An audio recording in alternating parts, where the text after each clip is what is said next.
د لغمان والي زین العابدین وایي چې د دغه ولایت په مرکز او ولسوالیو کې د اسلامي امارت له حاکمیت وروسته لسګونه ټولګټې پروژې پلي شوي چې پر مټ زرګونو کسانو ته د کار زمینه هم برابره شوې ده.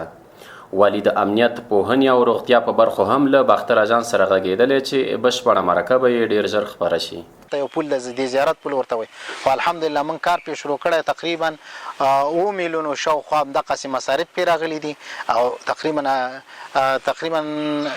90% یا 98% کار تقریبا ختم ده او 2% کار پاتې ده. نو سبا کې به د چا خبره ګټې اخیستنې ته به وسپارو. کې زه دا ادعا کوم او خلکو ته عملا چیلنج ورکوم، خبرې لاندې راشي چې زه ورته خپل کارونه وښیم. دومره کارونه چې موږ په لغمان کې کړي دي په 100 کالو کې نه دي شوي. او همدقسې د کلاګوش بند ته موږ وزیر صاحب بوته، نو هغه ډېر ښه ځای و، ویې کته خوشحاله شو. انشاءالله موږ سره وعده وکړه چې موږ ترتیب برابرو. که د کلاګوش بند جوړ شي له خیره د الله په نصرت باندې 80 میگا واټه برق تولیدوي چې افغانستان دپاره هم بس د نور ملک ته هم ورکولی، بل ملک ته هم ورکولی.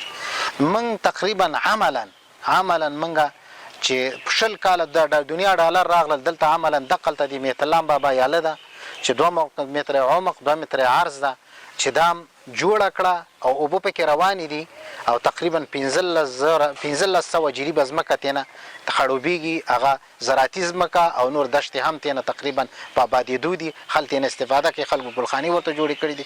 عملا ټولو ته زه اعلان کوم رایې دي چې دغه یاله دي د میتلام بابا یاله دي وګوري.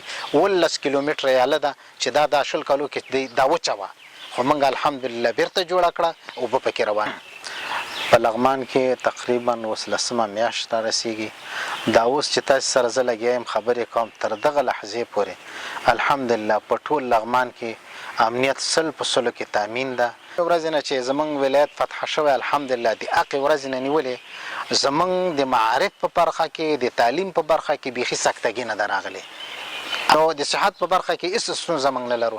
البته د دواګانو څه کمبوتی و، خو هغه هم الحمدلله مؤسساتو سره خبره وشوه، هغه هم انشاءالله په پوره کېدو دي.